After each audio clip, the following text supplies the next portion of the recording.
నువ్వేమో నీతిని చేయడానికి ప్రయాసపడు. అక్కడ నీతిమంతుడు ఇంకా నీతిమంతుడుగా ఉండనేమో, పరిశుద్ధుడు ఇంకా పరిశుద్ధుడు. నువ్వు ఇంకా మీలో 70 మంది అందులోకి రాలేదు, ఇంకా రండి. వచ్చిన వాడితో చెప్తున్నాడు, బాప్తిసం పొందిన వాడితో చెప్తున్నాడు, అమ్మాయి బాప్తిసం పొందిన వాడితో చెప్తున్నాడు.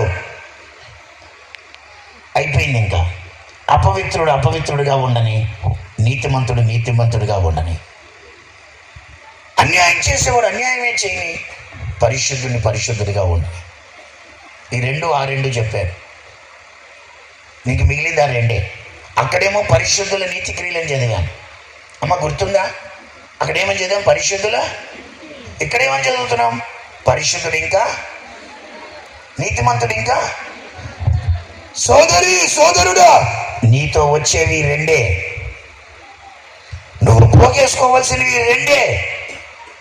ఈ రెండు దాటితే ఇంకా నీకు ఛాన్స్ లేదు. ఈ రెండే. ఈరోజు నువ్వు గుండె మీద చేసుకుని చెప్పు, నాలో పరిశుద్ధత ఉందని చెప్పగలవా?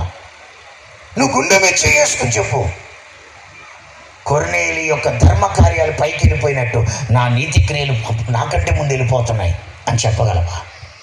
నీ పాపములు నీ వెంట వస్తున్నాయా? నీ నీతి క్రియలు నీ వెంట వస్తున్నాయా?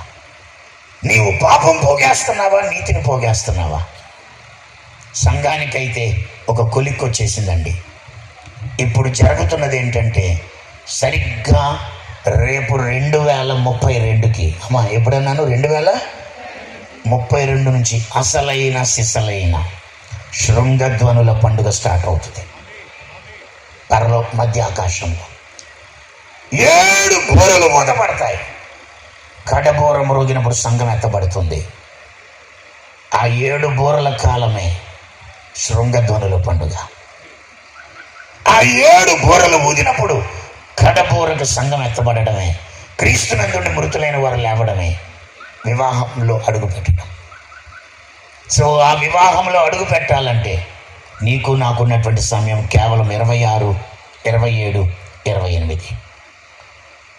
2028కి ఇశ్రాయేలీలకు 80 ఏళ్ళు పూర్తయిపోద్ది. అమ్మ, ఇశ్రాయేలు స్వాతంత్రం